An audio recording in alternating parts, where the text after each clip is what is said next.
Hello and welcome. Today I have a very special guest joining me, and for sports fans, my guest has the voice of legends with a physical persona that's equally unique. For our folks to the north who follow the NBA, you know my guest loves to get that garbage out of here. From the time he leaves his courtside seat and exits the Scotiabank Arena, my guest is met by throngs of fans, autograph seekers, and onlookers, and he is more than happy to stop and say, "Hello." Well, folks, if you don't know who I'm talking about by now, you may have to flip the rock that you've been living under. It is a pleasure and honor to introduce to you today the great color commentator for the Toronto Raptors, Mr. Jack Armstrong. Jack, thanks for being here. Victor, a pleasure to be here and really excited. You do a pretty good job with the get that garbage out of here. That's what I was going to ask. I was going to say, how am I as an impression? You're in the top 10%, so you're doing okay. I get a lot of bad imitations. You are quite good, so you have a talent, that's for sure. Well, that's good to hear. Well, Jack, I am very excited you're here, and there's no doubt that you live in an exciting lifestyle. You know, you've been pictured with Hollywood royalty. You are friends, and you've mingled with some of sports' most storied athletes. I mean, you're a legitimate jet setter. You fly in the team jet from Toronto to LA to Miami, and that's just a typical work week for you. So, there's no doubt you live an exciting life, but what I really want to know is how did you feel that beautiful night in San Francisco when the clock struck 0 and the Raptors were crowned NBA champions for the first time? Now, obviously, Jack, you've been an ambassador of the game for Canada. You were Brooklyn born and raised, though. You were an assistant coach at Fordham, and you had the chance to come to Western New York through a head coaching position at Niagara University. But now, as you said, you spend a lot of your time in Toronto and all over Canada with the Raptors.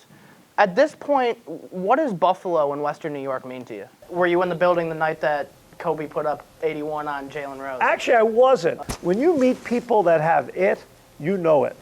Mm-hmm. I met Kobe Bryant for the first time. I'm going to say he was like 12 or 13 years old. We were recruiting a kid who was playing in an open gym in Philadelphia at St. Joseph's University. And I'm hanging out in the gym watching this pickup game. And I'm like, damn, who's this kid? Who's this kid on the court? And they say to me, oh, that's Jelly Bean's son. Well, Joe Jelly Bean Bryant, his father played in the NBA, then played for a long time in Italy. That's where Kobe grew up, in Italy, as a kid. And I knew his father because his father, Jelly Bean Bryant, was an assistant at LaSalle. I was at Niagara. They were in our conference. And, so I knew his father. Mm-hmm. So I'm like, damn, this kid's good. So after they're all done playing, the kid that we were recruiting played well, but I'm like, this guy's unbelievable. So I introduced myself to him, and I said, look, I know your father, Jelly Bean, Kobe Bryant, nice kid. And I said, look, I just want you to know, you got a scholarship to Niagara if North Carolina or Duke or Kansas or Kentucky don't call you. Yeah. I said, I don't think you're going to have a problem. I think all 4 of those schools and 150, 200 others are going to be offering you as well. But I just want you to know that if things don't work out, you got a home at Niagara. So years later, I see Kobe, and I told him the story. He just broke down laughing. Yeah, that's what I was going to say. You don't have to feel too bad about recruiting him because obviously you didn't take anybody else's offer either. So you don't have to feel too bad about it. You're right about that. Yeah.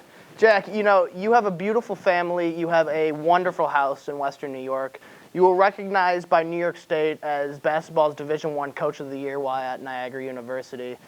You've been the on-air color commentator for the past 2 decades for the Toronto Raptors on TSN and NBA TV Canada, as well as being a top college basketball insider. Most would say Jack has reached the top of the mountain. What does it look like up there, and where do you go from here? And I'm sure that outlook on life has definitely helped you get to where you are today, Jack. And, your work, your commentary, your enthusiasm has delighted fans near and far. Well, thank you. Who you are as a man has been what's most important to me, and I know that sentiment would be stated by so many others. Whether it's through public recognition or behind the scenes, you have been the coach, the motivator, the inspiration, and the lifeline behind so many people. Jack, thank you for being here today, and thank you for all that you do. Well, it's my honor and pleasure to be here with you, Victor, and you knocked it out of the park. So sitting here today with you, I thought a little bit of Kobe and those guys that you have it, and congratulations, you're going to do great. Thank you. Well, thank you for being here. My pleasure. Right. Victor, I tell you what, you did great.